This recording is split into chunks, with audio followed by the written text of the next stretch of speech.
আমরা ভ্যাটিকান সিটিতে চলে এসেছি।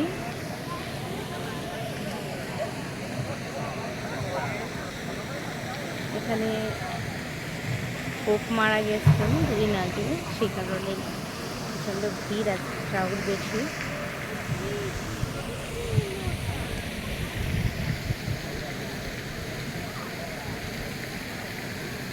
এই যে দেখা যাইতেছে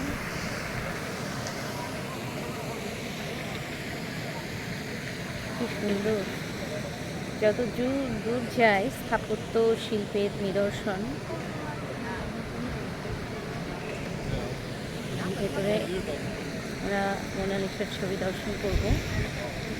আমাকে একটু দেখাও, দেখো এই যে যাচ্ছে।